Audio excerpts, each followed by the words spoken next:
ఇక డీటెయిల్స్ చూద్దాం. పంచాయతీరాజ్ వ్యవస్థలో నూతన సంస్కరణలతో కూటమి ప్రభుత్వం పాలనను ప్రజల చెంతకు చేర్చిందని మంత్రి సవిత అన్నారు. ప్రజా సమస్యల పరిష్కారానికి డీడీఓ కార్యాలయం నుంచి వేదికలవుతాయని తెలిపారు. డివిజనల్ స్థాయిలో అన్ని కార్యాలయాలను ఒకే గొడుగు కిందకి తీసుకురావడం వల్ల అటు ప్రజలకు ఇటు పాలనకు ఎంతో మేలు కలుగుతుందన్నారు. తమ ప్రభుత్వం ప్రజల అభ్యున్నతి కోసం కార్యాలయాలు నిర్మిస్తుంటే ప్రజాధనంతో నిర్మించిన ప్రజా వేదికను కూల్చడం ఘనత జగంది అని విమర్శించారు. పెనుకొండలో గురువారం నిర్వహించిన నూతన డీడీఓ కార్యాలయ ప్రారంభోత్సవంలో మంత్రి సవిత పాల్గొన్నారు. ఈ సందర్భంగా డీడీఓ కార్యాలయాలకు శాశ్వత భవనం ఉండేలా చర్యలు తీసుకోవాలని డిప్యూటీ సీఎం పవన్ కు మంత్రి సవిత సూచించారు. ఇందుకు ఆయన సానుకూలంగా స్పందించారు. దానికంటూ సపరేట్ గా ఈ రోజు డీడీఓ ఆఫీస్ కార్యాలయానికంటూ ఒక సపరేట్ గా పెడితే బాగుంటుందని సార్.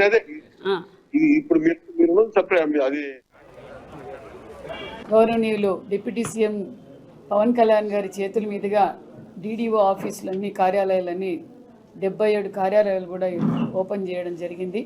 నిజంగా చాలా అభినందనీయం. ఎందుకంటే ఒక పక్క పంచాయతీరాజ్ డిపార్ట్మెంటు మరి రూరల్ డెవలప్మెంట్ అన్ని విభాగాలని ఒక చోట ఏర్పాటు చేయడం, డివిజన్లో ఒక ఆఫీస్ ఏర్పాటు చేయడం, మినీ కలెక్టరేట్ లాగా ప్రజలకు అన్ని అందుబాటులో ఉండాలి. ఓ పక్క కేంద్రం నుంచి వస్తున్న నిధులు, రాష్ట్రం నుంచి వస్తున్న నిధులు, సంక్షేమ పథకాలు, గ్రామీణ అభివృద్ధి ఏ విధంగా జరగాలి, అందుతుందా లేదా ప్రజలకని ఎప్పటికప్పుడు ప్రజా సమస్యలు తెలుసుకుంటూ ఆ సమస్యలు పరిష్కారం చేయడానికి మరి ఇది మంచి నిర్ణయం.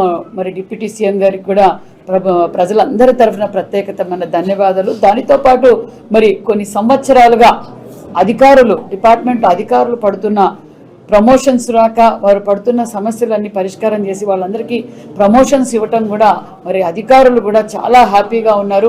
మాకు ఏదైతే పవన్ కళ్యాణ్ గారు మా కష్టాలు తెలుసుకొని మాకు ప్రమోషన్స్ ఇచ్చారు, మేము కూడా అదే నిబద్ధతతో మరి ప్రభుత్వానికి డిప్యూటీ సీఎం గారికి మరి గౌరవంగా మరి పేరు వచ్చే విధంగా కమిట్మెంట్తో మేము పనిచేస్తామని కూడా అధికారులు